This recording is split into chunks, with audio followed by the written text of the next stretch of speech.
Welcome, ladies and gentlemen, to the Lucas Oil Speedway in Wheatland, Missouri. This is the Diamond of the Dirt Tracks, a custom track, the finest dirt track in the nation. We're covering this week for you the super modified two-wheel drive category. Now, Lisa Tatum pulls in this class. You've watched her all season long here on the Outdoor Channel. She'll tell us later on about the two-wheel drives. But first, let's catch up with Lisa. She tells us about the track conditions. Now we're here at a beautiful new facility and a new pulling track. Now I have no idea how to set up my truck going into the pull tonight, but neither do the rest of my competitors. But in track preparation, I've noticed two things. One is that the sides of the track have two distinct colors, so which side is going to be the better one? And also, there are lots and lots of rocks, which is never good. I've seen people all day walking along and picking a couple up and throwing them off the track, so let's hope that does a little better. Now, there's a puller in my class who's from Missouri, so maybe he'll have the inside track since he's maybe used to this dirt. What we'll probably do is go back and see how we've done in the past and pulls in the state of Missouri as far as setup for this evening. Will that work? Well, I guess we'll find out tonight. All right, Lisa. Well, yeah, they have run in Macon, Missouri, so we'll find out about that, the Show Me State. What a facility later on. Doc Riley will tell us about this incredible Diamond of the Dirt Track. But right now, let's get started with our first puller. This is Stan Shelton. Joining me in the booth now, Rick Carlson. Stan Shelton driving the cutting edge, one of his two super modified trucks, unlimited cubic inches, Torco racing fuel. They are fun to watch. Wheel stands, they're powerful, they're noisy, they're loud, and they can pull.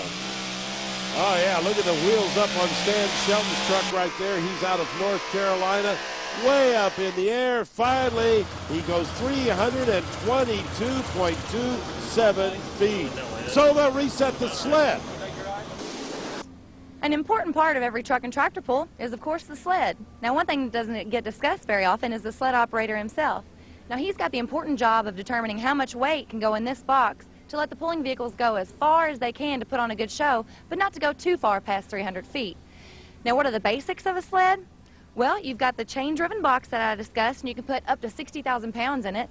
Now, once the pulling vehicle starts going forward, the box starts to move forward and friction comes into play. As the box goes forward and the weight transfers, it pushes the weight down onto the pan, which in turn will eventually stop the pulling vehicle.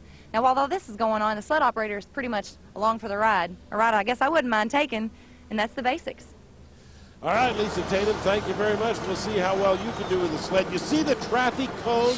They have indicated right there is where they want it set. And the guy that indicated was Ricky Long, our next puller. Absolutely love this truck, Rick Carlson. Called Willie Macon, and I think it's my favorite too. Everybody does. Get the hands out so they know that they're away from the hand throttle and the brakes. That way the hooker can get in between the pulling truck and the sled and know that he's safe. All right, he brings the RPMs up very slowly. See the butterflies on the bug catcher aren't open. Now he opens them up. Full power. Listen to that engine scream. Willie Macon going down there, a long way to go. Oh! 296.46 feet. I would say they have the sled set correctly because Willie Macon is one of the tough pullers. Now, notice how he moved the truck all the way over along the sideline, not down the middle of the course. He thinks that as he goes down track, the sled is going to have him pull to the left, and so he wanted to give himself the maximum amount of clearance before getting to the boundary line. It looked like it was an excellent decision. The front end bouncing and getting closer, finally had to get on the brakes. Doc Riley was right there. It may be a tough track to pull on, but the old Willie Macon looked like a good straight pass. You know, it may be a little tricky, but I don't mind being that first hook. We've had some luck with that over the year, and a lot of us pullers have.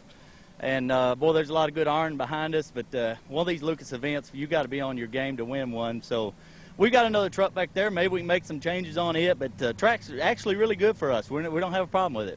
296.46. Thank you. Good run. Well, he'll be up with his second truck a little bit later on. Two of the guys brought two trucks here, as a matter of fact. They're a good shot of Jordan Nelson getting ready in the Midnight Madness. We'll have that after the break. Right now, we'll remind you we're brought to you by Lucas Oil Products, the world leader in heavy-duty and high-performance lubricants. And by Dixie Chopper, the world's fastest lawnmower. Back at the Lucas Oil Speedway in Wheatland, Missouri. It's called the Diamond of the Dirt Track because it's the finest half-mile dirt track in all of America. Doc Riley will tell us more about that later in the show. But right now, a good shot of Jordan Nelson in Midnight Madness. Notice how the body comes down on it very slowly right there after they fire it up. And this is Jordan's brother, Jared, getting ready as we cut back now to Jordan, who is fired up. Jared's getting ready. You can see both arms out. He's telling the hooker back there that it's safe to hook up to the truck. Jordan Nelson, Midnight Madness, picked up 1 win in the first 4 events. Brother Jared had 3 wins in the first 3 events, so they started out the season on fire, but whatever the tune-up or the combination, it seems to have gotten away from them for a while. Now they're trying to get back and put those machines right at the top, and here comes Midnight Madness. Look at that front end up in the air. Bouncing up and down, finally shuts it down at 273 feet. Good for second place behind Ricky Long, who's our leader at 296 feet. Let's take another look at it as he comes right into your living room. This Torco replay is going to show you that front end stays up in the air, but it's bouncing a little bit. It stays up, comes back down, and now it goes to the side, and you're on the brakes, and well, the run's basically over when you have to start using those rear brakes. That's right. You have rear wheel brakes to guide them because the front wheels very seldom touch the ground. Doc Riley. Well, the old Nelson family pulling team, boy, that was a wild one. We just missed the weight a little. Now, you go back and tell your brother, put a little bit more on the nose, or is Dad going to make that call? Dad already told him over the radio to move a couple weights forward, so we're the guinea pig, so well, hopefully he'll do a lot better.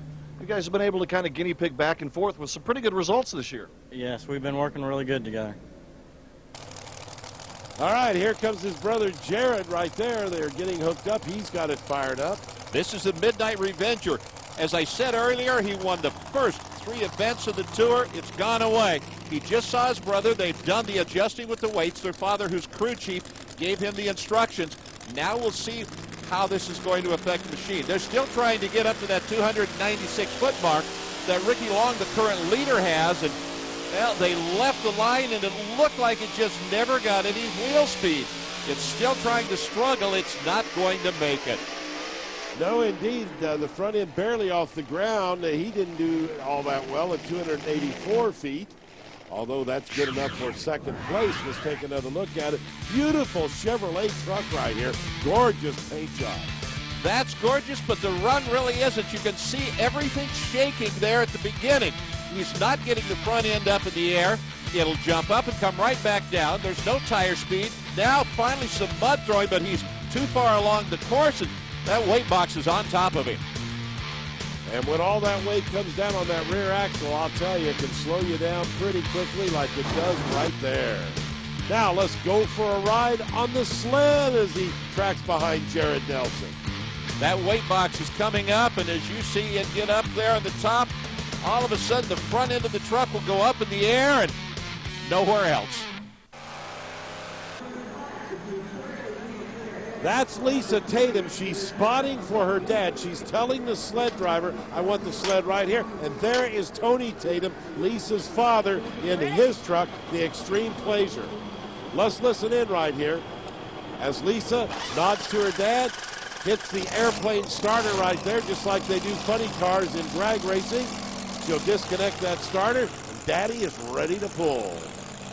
Now, he will pull up in front of the sled, and Lisa is giving him hand signals, directing him back, just like you see the funny cars and dragsters in drag racing after a burnout. Wants him centered on that sled. He'll get back there. He'll give him the stop motion. Then, as we have seen all the other drivers do, his arms are going to go out to the side. I think he's right about there. Lisa says, there, stop, you're where you need to be. You may not recognize Lisa because she has her driver's suit on there. Normally you see her with the other uniform on when she's on camera here on the Outdoor Channel. And Tony Tatum is underway with the Extreme Pleasure. Now this looks like a good run. It should have a lot of distance, but no, it starts bouncing at the big end. 284.45 feet, not quite as good as Jared Nelson did just before him, nowhere near Ricky Long, who set the mark to beat. Let's watch this run one more time from top end. On the Torco replay, we can see that he started off to the right side of the pulling course. He's gone quite a bit of distance. The Extreme Pleasure truck has not started to move. Now it does. You can see the body moving one way, the engine the other. It's starting to bounce a little bit, losing control, and then the weight shuts him down. Doc Riley, you're up. Tony, one of those tracks, it seems like it was a tough one tonight. Just your thoughts on that pass. I guess I waited just a little late on getting on it. I was afraid it was going to break loose, and I was trying to keep the tires hooked and trying to keep from scattering the motor with one hook to go. But I think I just waited a little bit too. I was a little too cautious, overcautious. You know, it's one of these things. You guys have never been on this track. No one's been on this track. It's one of those tough tracks to read. Well, yeah, and of course we watched the tractors, and they just couldn't move at all. And like I say, it's just one of them that we just kind of missed the setup a little bit. What advice do you give to Lisa? Try to drive a little harder, get on a little quicker. We might explain to you they had some tractors here. We're not covering them tonight. More of the two-wheel drive trucks when we return. Stay tuned.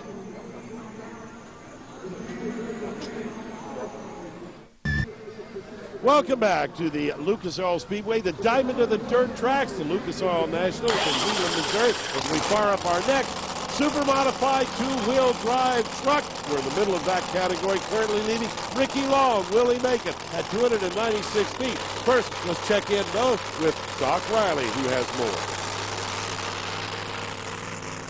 Everyone having a good time here in Wheatland, Missouri. It is the home of Lucas Oil Speedway. Now, earlier today, we had a chance to take a little tour of this incredible track.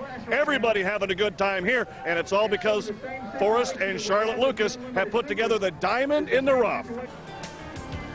It's been referred to as the Diamond of Dirt Tracks, and it is a splendid racing facility in the Ozark region of Missouri with great seating for the fans.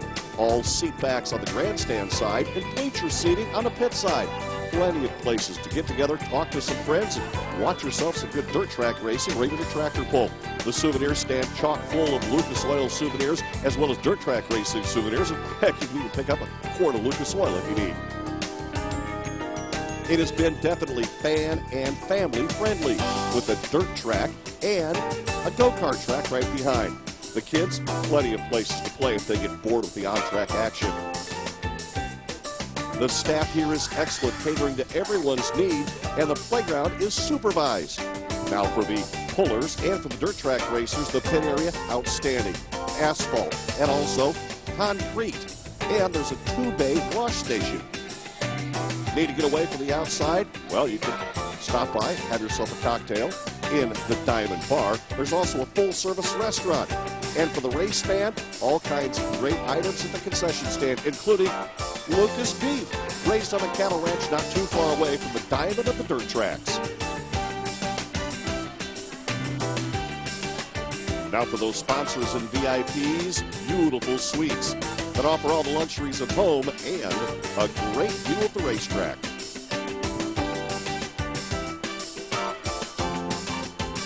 Lucas Oil Speedway sits right smack dab in the middle of the United States, and it's beautiful some nights here in the Show Me State. So sit outside and watch any of the numerous activities that go on at this facility.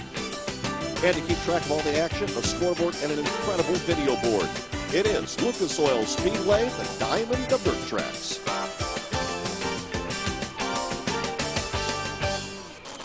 Well, we promised you a tour. Impressed, huh? This place is unbelievable. The finest dirt track in the nation, the finest pulling course. And Stan Shelton says, well, I hope it's hooking up tonight.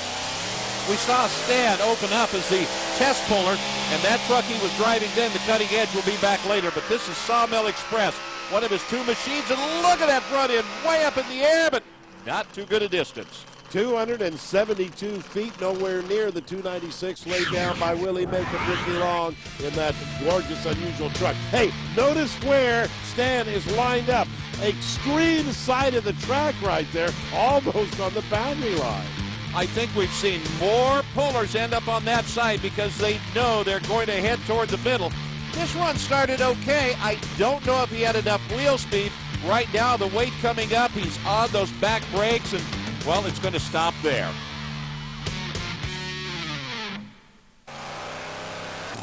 Next up, Ricky Long. No, this is not the Willie Macon Willies that I like so well. One of the more new and modern trucks, but Ricky's driving it. He calls this one the Bullseye. And it is fancier paint, a little newer truck.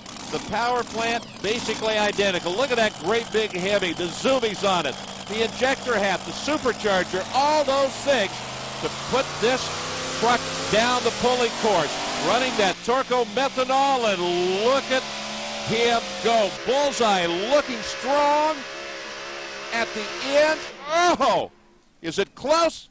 284 feet, good enough for second spot. Well, we'll have to look at that run one more time. Now, notice Ricky did not line up clear down the side of the track. He's over toward the middle. I think he thought it may be a fresher track here, and he tried it. Who can argue with him? He's already the leader in the Willie Macon truck. Now he's coming up in the Bullseye, and this run puts him in second spot. So after this, he is in first and second spot. Who can argue with results like that? Boy, that would be incredible if Ricky Long could finish first and second. But we got some tough competitors coming up later. Well, that looked like a pretty good pass, but it didn't look like the front end came up. Oh, we were trying to. Seemed like we tried to move it over here on this side of the track, try a new path there, and it felt pretty good. Not as good as the first run, but this thing here, for some reason, we're turning a little more horsepower with it. It seems to be coming alive a little more, and it kind of got loose there in the middle a little bit. But still a good hook. I mean, we're happy for right now. 284.82 right now. That puts you just into second place, above a couple other guys. Hey, that's what we're looking for. You know, we're just wanting consistency out here. When you run this Lucas and, you know, this Lucas Oil Series with us trucks that's running together every day, it's as tough as it gets out here. And when you can just get second place or just get first place, we've done our jobs. We'll take a break. When we come back, our own Lisa Tatum is yet to pull. Stay tuned for that. With an example of a two-wheel drive truck, it's my own full throttle, and I'm proud to say at this point in time, I'm the leader in the points. A little bit more about this class. You're allowed to weigh a maximum of 6,200 pounds. The wheelbase is 165 inches, and it's allowed to be 15 foot from the center of the rear axle to the very front. Now, one neat thing about this class for the PPL is there's no limit to the cubic inches. You can have anywhere from 526 to, well, I guess the sky's the limit. But they do all have to run on methanol, no additives. But the name of the game in the two-wheel drive class is really movable weight. You try to build the chassis and the body so that everything is as light as possible so that you have weight that you can put on the front or the back so that you can have the most balance. And Team Tatum doesn't seem to be doing too bad this year. That's a little bit more about what I love to do. All right, Lisa, you do it very well indeed. And there she is, folks, in the office, the business end of that truck. Beautiful young lady, drives a real monster. A lot of horsepower in front of her there. That big Hemi again. Alcohol burning, and she's going to try and get into the throttle a little quicker with wheel speed. Her dad talked to her and told her what she needed to do. Let's see if she can improve on his numbers and get to the top of the field. You can see her fighting the steering wheel all the way down. Oh, 277 feet. Lisa had the points lead. Now we'll have to compute and see if she still ends up with it. But let's go for a ride with Lisa inside the truck. You can see as she left, you had some puffs of smoke out of the headers, but now it's just bouncing. The body going one way, the engine go together. They're flexible, and finally, it just sets it down. Lisa, tricky track, tricky track. 277 and some change. Yeah, I think it went away. I think I'm still happy to be here, but it's just one of those things with the new track. You don't know where you're going with it. A million things going through my head of things I could have done different, but I guess the first thing is there goes number one in the points. But you have your wins, you have your losses. I'm just happy to be out here with my family. Your dad said he was going to have to get right on it, and it sounded like you got right after it right quick. Yeah, got right after it. It may have came out from under me a little bit, but right now, looking back, I'm not sure what all I would have done different. Thanks. Boy, you can tell she is upset. I've never seen. She's ready to cry. Well, Lisa, it's not over yet, honey. Believe me, we've only got two more pullers. You're not out of the first place in the points quite yet. Bob Martin, the Grim Reaper, would like to do better than you did. Let's see how well he can do. Hometown boy from Missouri. Well, the Grim Reaper, that's not what the smoke was about. There's some of those diesel tractors warming in the background. And here he comes all the way to the left, and it keeps going to the left. And he finally had to get on the brakes. He did, and that cost him the pull. Look at there, 266 feet, finishes behind you, Lisa. Believe me, you're not out of first place yet. And guess what? One more puller. That's the good news. The bad news, it's Stan Shelton, his other truck, the Cutting Edge, and it is tough. Stan Shelton, that test puller, coming back now with the Grim Reaper. He's had experience on the track. This time he starts over at the left side boundary. He knows he's going to go to the right. It looks strong. The front end is dancing a little bit. Now it starts bouncing, and he has to hit the brakes, Ted. Goes across the track. 293 is good enough for second place. Ricky Long is the winner. Hey, man, congratulations. A high horsepower track right now. I think you upset the apple cart as far as points and everything else, but it's got to feel good to win one here at the Lucas Oil Speedway. How special, you know, here at Force's on track here, you know, you couldn't ask for any better place. And both trucks, we ran them up there good, and Stan come in there and got a second with us. So, boys, I tell you what, it's been a good night, and we especially want to thank Forrest Lucas. I mean, he's done so much for the pull-in here, and it's just fantastic. Let's take a look at how they did finish. Ricky Long first and third. Stan Shelton on that final run snuck into second place. But Lisa Tatum down in sixth place. What does that mean? She wins. She is the champion. 308 points. She beats out Tony Tatum, her dad, by 4 points, who's just ahead of Jared Nelson. Congratulations to Lisa. For information on the sponsors of today's program, check out these websites. This is Ted Jones for Rick Carlson and Doc Raleigh and Lisa Tatum. So long, everyone.